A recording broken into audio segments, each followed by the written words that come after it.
Connaissez-vous le tout premier philosophe africain d'Europe? Un enfant arraché à son continent qui deviendra professeur d'université et défenseur de la raison à une époque où les Noirs étaient vus comme des sous-hommes en Occident.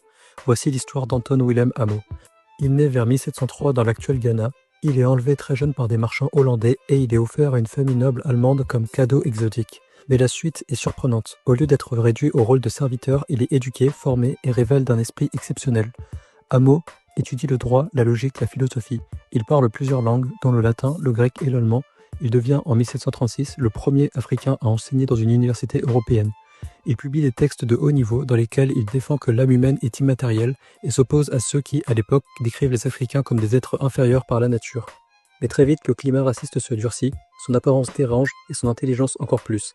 Il est harcelé, rejeté, humilié. Fatigué de vivre dans une société qui le traite comme un étranger, il quitte l'Europe et retourne en Afrique. Il meurt dans l'oubli autour de 1759, mais son parcours, de captif à professeur de philosophie, reste un exploit unique dans l'histoire. Anton Willem Amo, un nom que l'Europe a voulu effacer, mais que l'histoire retiendra.